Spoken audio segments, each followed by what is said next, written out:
আমরা আমল যাই করি না কেন, যদি ইখলাসের সাথে করি, অল্প আমলও কি আল্লাহর কাছে গ্রহণযোগ্য হবে। এই জন্য আল্লাহ সুবহানাহু ওয়া তাআলা বলছেন, তোমরা সালাত তো পড়বেই, কিন্তু সেই সালাতটা কেমনভাবে পড়বে আল্লাহ পাক তাও বলেছেন, কদ আফলাহাল মুমিনুন আল্লাযীনা হুম ফি সালাতিহিম খাশিউন। সূরাতুল মুমিনুন 12 নম্বর আল্লাহ জানা দেয়, ওই সব মুমিন সফল অর্জন করেছে, আল্লাযীনা হুম ফি সালাতিহিম খাশিউন, যারা সেও সালাতকে খুশুর সাথে আদায় করেছে। খাশিউন শব্দের অভিধান অর্থ হচ্ছে ধ্যান খেয়ালের সাথে ধীরে স্থির নামাজটা আদায় করা। এরকম না আমি আল্লাহু আকবার মসজিদের ভিতরে আছি কিন্তু আমার মনটা বাইরে ঘুরতে আছে, এরকম নামাজ নয়, বান্দাই নামাজ নয়, এটা মুর্দা নামাজ। নামাজ দুই প্রকার। নামাজ কয় প্রকার ভাই খেয়াল করেন? কয় প্রকার? দুই প্রকার। একটা হলে মুর্দা নামাজ, আর একটা জিন্দা নামাজ। আমরা তো নামাজ পড়ি, এই নামাজের রুহু নাই, কি নাই? রুহু নাই, মোরা নামাজ। এই মোরা নামাজ দিয়ে আবার হাসরের ময়দানে কিন্তু পার হওয়া যাবে না। সময় যেহেতু কম, কিছু ইঙ্গিত দিয়ে যাচ্ছে শুধু, তার মানে কি নামাজ বাদ দেবেন? না, কোনো সুযোগ নাই। অন্য হাদিসে আসছে, যে ব্যক্তি নামাজ পড়ে না আর যে পড়ে এর নামাজ যদি সব পরিপূর্ণ নাও হয়, তারপরেও ওই বেনামাজ চাইতে এই নামাজ আল্লাহর কাছে অনেক ভালো, অনেক ভালো। সুবহানাল্লাহ। বোঝেন নাই কথা? এখানে নামাজ বাদ দেওয়ার কোনো কায়দা নেই। আচ্ছা, আলহামদুলিল্লাহ। কথা বুঝতে পারছেন? এইটা খেয়াল করেন ভাই, কথা বুঝতে পারছেন?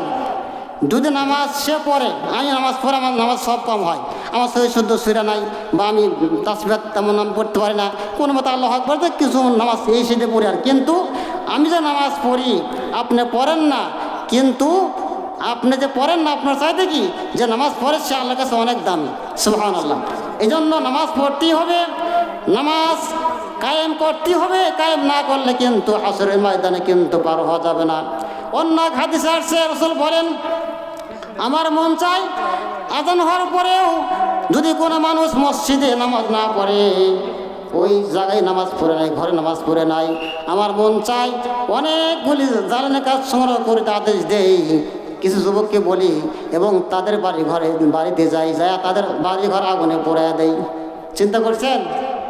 রাসূল এই কথা বলছেন, যে ব্যক্তি আযান হওয়ার পরেও মসজিদে হাজির হয় না, ঘরে থাকে বা ঘরে নামাজ পড়ছে কিন্তু মসজিদে যায় না, আমার মন চায় তাদের বাড়ি ঘর আগুনে পোড়া দেই। কিন্তু এজন্য দেই নাই যে ঘরের ভিতরে মিয়া মানুষ আছে, ছোটো ছোটো বাচ্চারা আছে, তাদের ঘরে নামাজ কিন্তু ফরজ হয় নাই। আর তারা মিয়া মানুষ, তারা কি ঘরে নামাজ পড়বে, ঘরে থাকবে। রাসূলের যুগে মেয়েরা মসজিদে নামাজ পড়তো, কিন্তু পরবর্তীকালে ওমর ফারুক রাদিয়াল্লাহু আনহুর সময় কি মেয়েরা মসজিদে যাওয়া বন্ধ করে দিছে। কারণ আছে, সময় নেই। তাহলে নামাজ পুরুষরা কোথায় পড়বে? মসজিদেই পড়বে, মেয়েরা ঘরে কিন্তু নামাজ পড়বে। আজকে আমরা মসজিদে আসি না, নামাজ পড়ি না, ইমাম মুয়াজ্জিনের খবর নেই না সবাই, কিন্তু আল্লাহ পাক জানা দেয়, ও দুনিয়ার মানুষ রে শুনে নাও, হাসরের ময়দান কিন্তু একদিন কায়েম হবে। বেশি দেরি নাই, একটু পরেই হাসর দুই প্রকার। একটা হচ্ছে যে মারা গেল সঙ্গে সঙ্গে তার কিন্তু কবরে বসানো শুরু হয়ে গেল। আর একটা হচ্ছে ওই যে কুল্লুমান আলাইহা ফান, আল্লাহ পাক জানা দেয়, সূরাতুর রহমান বলছেন কুল্লুমান আলাইহা ফান, এই দুনিয়া কিন্তু ফানা ফানা হয়ে যাবে। ইসরাফিল আলাইহিস সিংহায় ফুঁক দিয়ে দিবে। পরে হাসরের ময়দান যখন কায়েম হয়ে যাবে, মানুষ পাগলের মতো শুদ্ধ থাকবে, অথচ পাগল হয় নাই, খালি দৌড়বে, খালি দৌড়বে, কোথায় যাবে কোনো জায়গা নাই। ওই যে ধরা খেলো আল্লাহর সামনে, দুনিয়াতে আল্লাহ মানে নাই, নামাজ পড়ে নাই, বলতেছিলাম ক্বালু লাম নাকু মিনাল মুসাল্লিন। প্রশ্ন করা হবে কি জন্য জাহান্নামে আসছে, জাহান্নামীদেরকে প্রশ্ন করা হবে। তারা বলবে আমরা নামাজ পড়ি নাই। দুই নম্বর কারণ হলো ওয়ালাম নাকু নুতইমুল মিসকিন, তারা বলবে আমরা ফকির মিসকিনের খাবার দেই নাই। তারা বাড়িতে আসছে, হাঁক ছাড়ছে, ও মা ভিক্ষা দাও, চাল দাও, টাকা দাও। তারা ধমক দিছে, যাও যাও, সময় নাই। প্রতিদিন কি এত ভিক্ষা দেওয়া যায়? যা কামাই করে তোমাকে দিতে যাই, আজকে দিতে পারবো না, চলে যাও, অনেক ধমক দেওয়া দেয় না? তাই বলে আপনারা দেন না, এই গ্রাম ভালো, বুঝছেন? এরা পাই করতে গেলে আমি চিনি, আমার পাশে গ্রাম না, এবার এখানে মুক্ত পড়াই, আমি কিন্তু ভালোই দিন হলে ইনশাল্লাহ। অনেকে চেনেন, অনেকে হয়তো চেনেন না, কি জন্য? আমি আসি পড়াই চলে যাই, সামনে লোক পরে সালাম দেই এতটুক, বুঝেন নাই? সেই সব অনেক হয়তো চেনেন না, কিন্তু আমি জানি এই গ্রামের লোকজন ভালো, এরা নামাজি এবং জিগির বেশি করে, ভিতরে মারফত আছে, আমি এরাও জানি। এজন্য আপনার অনেক ভালো, কিন্তু অন্য অন্য জায়গায় এরকম আছে, হিংসা হিংসা কিন্তু বেশি, এই জায়গায় কিন্তু অত ওরকম নাই, আলহামদুলিল্লাহ। এই জন্য ভাই বলতেছিলাম, নামাজের কথা জাহান্নামীরা বলবে আমরা নামাজ পড়ি নাই, 1 নম্বর। 2 নম্বর, বললাম না কোনো তুইমুল মিসকিন, আমরা ফকির মিসকিনের খাবার দেই নাই। 3 নম্বর দোষ হলো ওয়াকুন্না নাখুদু মাআল খায়দিন, এই জায়গায় আসতে হবে, পরকালে আমরা শুনছিলাম কিন্তু আমরা বিশ্বাস করতাম না। এই জন্য ভিতরে বিশ্বাস ঢুকাইতে হবে, নামাজ পড়তে হলে ইমানের প্রয়োজন। ওই যাচ্ছি আসছি, ওয়াল্লাযিনা আমানু ওয়া আমিলুস সালিহাতি উলাইকা আসহাবুল জান্নাতি হুম ফিহা খালিদুন।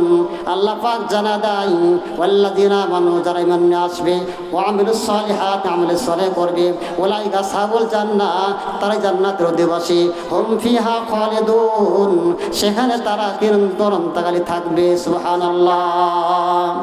যদি একটা আয়াত মানতে পারেন কোরআন শরীফের, আমি কসম করে বলতে পারি, একটা আয়াত মানলেও আল্লাহ পাক রব্বুল আলামিন ওই বান্দাবান্দিকে আল্লাহ পাক আমল করার যোগ্যতা পয়দা করে দিবেন। সুবহানাল্লাহ। কারণ যে ব্যক্তি নামাজ পড়বে, ঈমান আনার পরে আমলে সালেহ করবে, এই আমলে সালেহ মানে এর ভিতরে কিন্তু সব কিছু নিহিত আছে। নামাজ, রোজা, হজ, যাকাত, ন্যায় নীতি, জিকির আজকার সব কিছু আছে, একটাও কিন্তু বাদ নাই। এমন কোন মুফাসসির নাই বলতে পারে আমলে সালেহের ভিতরে অন্য কোনো আমল বাদ পড়ছে, বলতে পারবে না।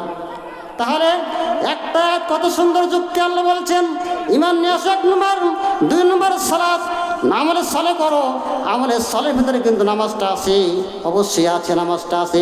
লক্ষ লক্ষ হাদিসের ভিতরে কিন্তু সালাতের কথা আসছে।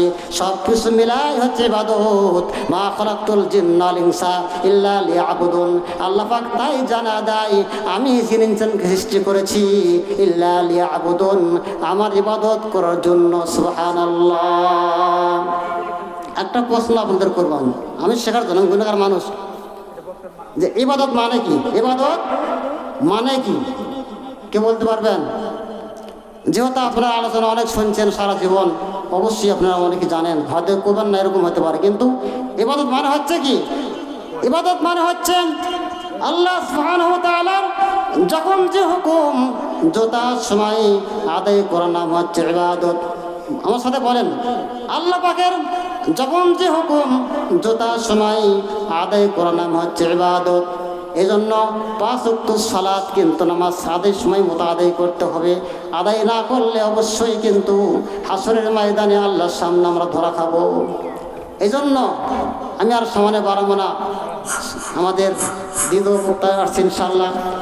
লিল্লাহে তাকবীর, লিল্লাহে তাকবীর, আল্লাহু আকবার। দ্বিতীয় বক্তার আগমন, শুভেচ্ছা স্বাগতম, শুভেচ্ছা স্বাগতম। দ্বিতীয় বক্তার আগমন।